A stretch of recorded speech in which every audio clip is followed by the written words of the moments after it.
L'Esprit lui-même rend témoignage à notre esprit. Romains chapitre 8, verset 16.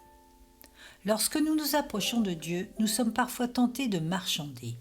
Nous désirons le témoignage de l'Esprit avant d'obéir à Dieu.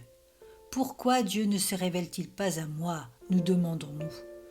Il ne le peut pas. Ce n'est pas qu'il ne le veuille pas, mais il ne le peut pas parce que notre refus de nous abandonner à lui barre la route. Dès que nous nous rendons à Dieu sans réserve, il se rend témoignage à lui-même.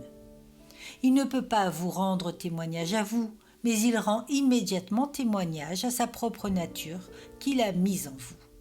Si vous aviez le témoignage avant la réalité, tout se dissiperait en une émotion sentimentale. Dès que vous vous appuyez sur la rédemption et que vous faites taire vos vains raisonnements, Dieu se manifeste à vous et vous découvrez avec effarement que jusque-là, c'est vous qui l'empêchiez de le faire. Si vous doutez que Dieu puisse vous délivrer du péché, alors laissez-le agir ou bien dites-le lui. Ne vous appuyez pas sur la vie des uns ou des autres, mais selon Matthieu chapitre 11 au verset 28, « Venez à moi ». Venez si vous êtes fatigué et chargé, demandez-lui si vous êtes mauvais de vous changer. Nous confondons parfois l'évidence toute simple du bon sens avec le témoignage du Saint-Esprit.